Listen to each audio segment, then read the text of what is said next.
Alright guys, TacticalRab back again today. Hope you're doing well and enjoying your day so far. One of the big talking points going into the upcoming season is how is the OpTic SMG duo going to fare, especially when the movement mechanics for the upcoming game are going to change quite significantly from what we've had the last couple of years. Way more movement possibilities in the game, the new tac start option as well. Pred has kind of reacted to some of Shotzzy's movements, crazy movement stuff from the last several Call of Duty titles, and seems to be implying that he's going to have a rather good time with Shotzzy this upcoming season. Very much enjoy your perspective in the comments below. Hit the like button if you enjoy, subscribe if you're new as always, I would greatly appreciate it. Plenty to get into. First of all, we saw just the other day the Stocksman's exclusive podcast with Priestahh. Lots of juicy stuff in that one, as we talked about over the last few days. And we now have a new candidate, which is the man himself, Crimsix, turning up here, and it of course is baby blue or bright blue, whatever he calls it. I don't know what colour he refers to this as. The Porsche, of course, the GT3 RS or whatever it is. I don't know too much about cars, to be fair, but Crim obviously loves this car, and I mean, look at this guy go. He also mentioned, I thought was actually really funny, that Crim specifically mentioned this new Gran Turismo movie. I think this is, it's actually not, there's so many films nowadays that are just terrible. I don't watch like much of the cinema at all, but apparently Gran Turismo could be worth a watch. Seems like a solid enough film,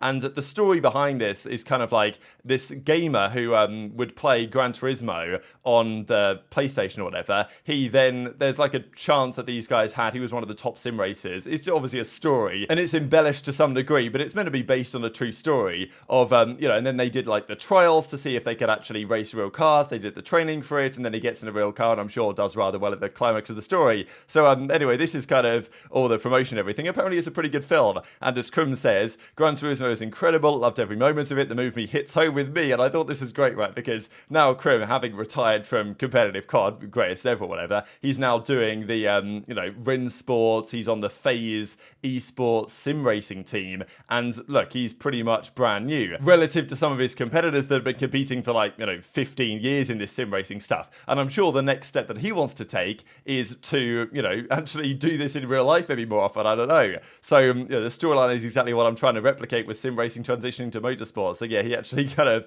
spells it out right here. But apparently Crim isn't just satisfied with doing the sim racing, like this guy wants to be in the cars for real. So yeah, maybe that's Crim's next step, which is going to be pretty exciting to see. Now let's talk about movements in the upcoming COD game. I thought this as well, like I saw this from COD Mobile. These guys get pretty cracked on here, and I was just watching this getting kind of sad about all the maps that they have. I mean, look at this, he's playing Summit, right? Summit was remastered a lot. This is Standoff, of course. I mean, the game looks kind of crazy, to be fair, but you know, still, I actually used to play this a little bit when it first came out on the mobile in like my lunch breaks at work and stuff. This is Arsenal as well from Black Ops 4. They've brought that back. I mean, man, the more I watch this, the more I'm like, oh my god, they just can't seem to do this nowadays. But there's so many things in regular COD that if they just did the basics right, I don't know what map this is. Maybe it's like a COD Mobile exclusive one. This, of course, is back on Summit again, and here we are back on Arsenal. So, and this is, was it Takedown, right, from the original Black Ops 1 map, or Stadium it was called, and then it was Takeoff, sorry, in the Black Ops 2 remaster. But lots of people are quite excited, including, you know, some of these guys that do the movement stuff on social media, for the return of slide cancelling in the upcoming game.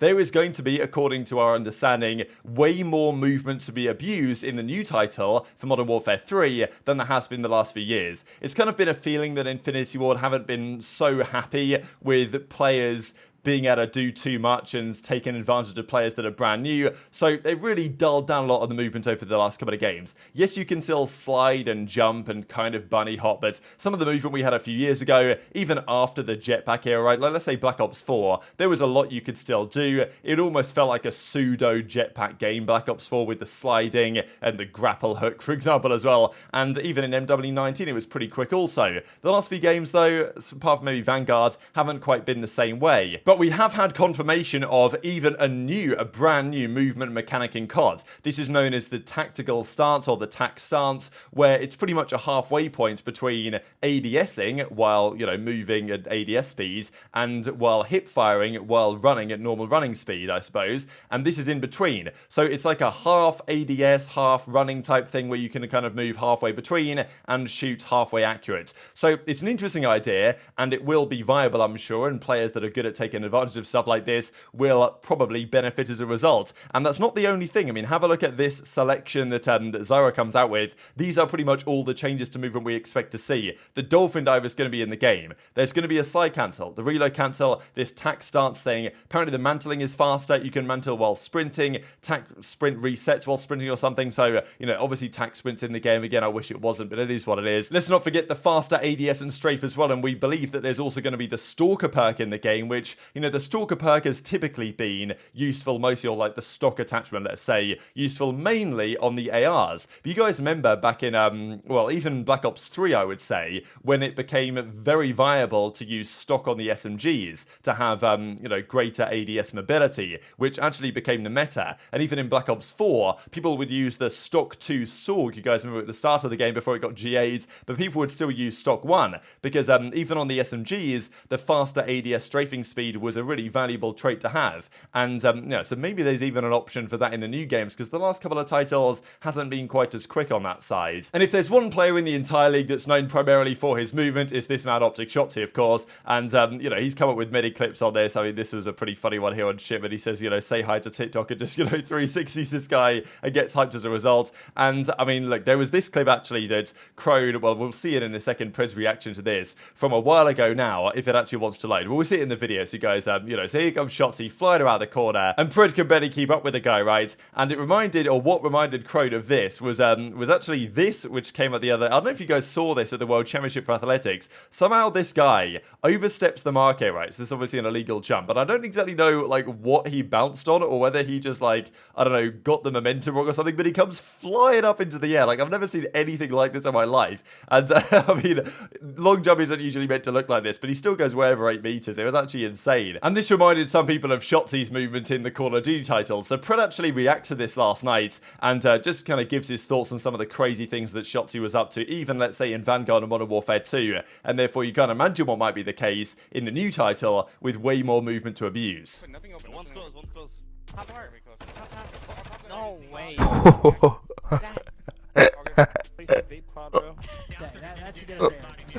Look at the snake battle. Oh, Wait, what the f? What? Wait, Byron's losing so much full. Byron lost so much full. FMJ? Yeah. Got this. On you. He's dropping. Good try. That was disgusting, bro. What was you gonna say? That movement was actually fucking disgusting. Yo, that was the cleanest shit I've seen all day. That was clean. That actually clean. 130-point advantage as the new hardpoint pops.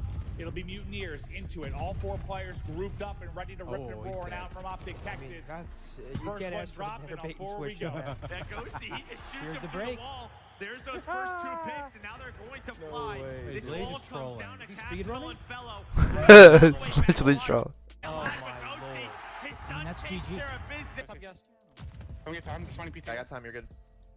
I'm premium your PT. I'm on Dude, the way Aim plays. Oh my god, he's low orange, low orange. Oh wait, I remember this. I actually remember this shit. What the? One just flew back. One just got flew to the back. Push that out. Go on. Last guy's ult. Into the back, bro. There he is. Into the back. Dude, what the f? Hate this kid, bro. He's gonna go in the mid water. No, he's gone, bro. He's gone. Ocean, he's in ocean. P5, I'm lagging. Ocean, one shot shots. I just got choked so bad. What the f? Wait, I remember this. This is the start of the game, bro. What the fuck? What a mess.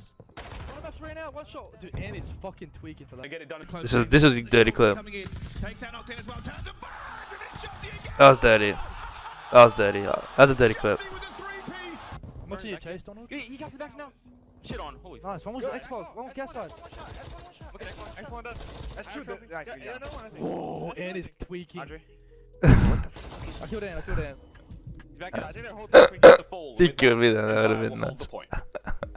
So Pred seems pretty excited about this possibility, right? And there was a lot of talking points at the start of Rostermania when Envoy was being considered, whether Shotzzy and Envoy or whether Shotzzy and Pred made the most sense as a duo. I was kind of the opinion that Pred and Shotzzy makes the most sense because Pred doesn't play in this way. And I think it's good to have SMGs that are going to play in different ways. I don't think you want your two SMGs to do the same thing. And, you know, they're both good enough to figure it out how they want to play, but Shotzzy's movement style is so unique that there's not really many other players in the game that play anything like Shotzzy. And his POV, like, if you got rid of the names and you didn't know who you were watching, you could probably tell Shotzzy's POV just from watching him for a couple of minutes. And to be fair, you can maybe say the same with Pred, you know, the laying down, the being a little bit more patient, being really good at getting kills, and I think there's going to be a good combination. I mean, we've seen the last couple of titles, this, look, Simp and aBeZy, the aggressive guy, the more slay-heavy guy, that's a very valuable SMG duo to have, but also, as we've seen with HyDra and Kismet, you don't necessarily need that if you just have HyDra as your absolute mega slayer, like Pred is probably planning to be, and then Kismet as the enabler, doing whatever it takes around the map and making space. Shotzzy can be that guy, so I'm sure they'll find a way to make it work between the two of them. Pred's obviously happy that he doesn't have to. I mean, look, when you got Shotzzy, I think it just makes your life easier when he's making plays like this, distracting the opposition. Nobody knows where this guy is on the map at any time, and he can slay with the best of them as well if necessary. The one question I do have about this is whether Shotzzy could, you know, take it too far again, right? Because it's been a bit of a talking point the last couple of seasons, and even Crim mentioned it this year, where he played with him a couple of years ago, when he used to say, look, Ants, slow it down. You don't need to go crazy with the movement. Let's just, you know, just hold your line. Get 2 and don't get 3. I think that was a point that Crim made. He was like, don't, you know, don't go for the 3rd. Get 1, go for the 2nd, but don't go for the 3rd. And this is like a bit of a tendency that Shotzzy has had, and you can understand it when you're as good as movement as Shotzzy is, that you kind of want to, you know, use it to the maximum potential, and just, you know, you get 2 kills, oh, you're going to fly around the corner for the 3rd. And that's not always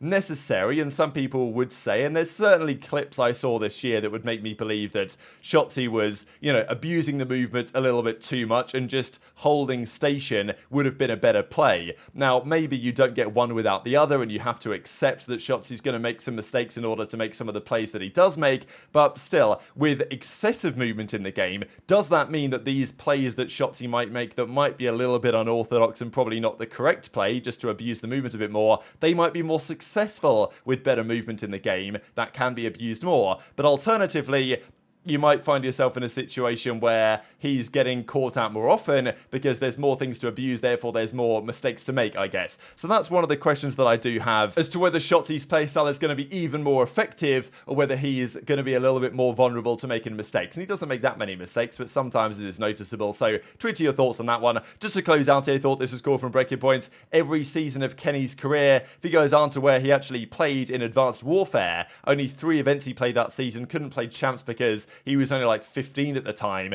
and had to wait around. I think he like went to Halo briefly or something like that anyway, before he made the return to Team Caliber in World War II, picked up the PPSH and had one of the all-time great rookie seasons, to be honest. 3 event wins that year. I mean, you can argue that he wasn't a rookie because he was around at Advanced Warfare, but he didn't play many events, didn't have, you know, anything crazy that season, while like 2,000 in prize money, something like that. Didn't make any finals, so played with Envoy on that Team Justice roster back then, if you guys aren't aware. And then Black Ops 4 Kenny, I remember it was really interesting that season because Kenny was getting roasted at the start of the year because this guy wasn't particularly good on the Sorghum. People were like, damn, did Kenny fall off? Like, this guy's, you know, World War II merchant or whatever. And then Kenny switched to the Maddox and was like a top 5 player, I would say, at the end of the game. Definitely top 10. He was really good. Then he did have a couple of down years, to be fair, during OGLA and Los Angeles Thieves in Cold War, but still, look at the Champs KDs. I mean, you know, 1.15, 1.15, 1.1, and that obviously includes the year that he actually won the thing. So, yeah, very impressive from Kenny. Very much interested to your perspective in the comments below. Hit the like button if you enjoyed. Subscribe if you're new. Take care, and I'll see you next time.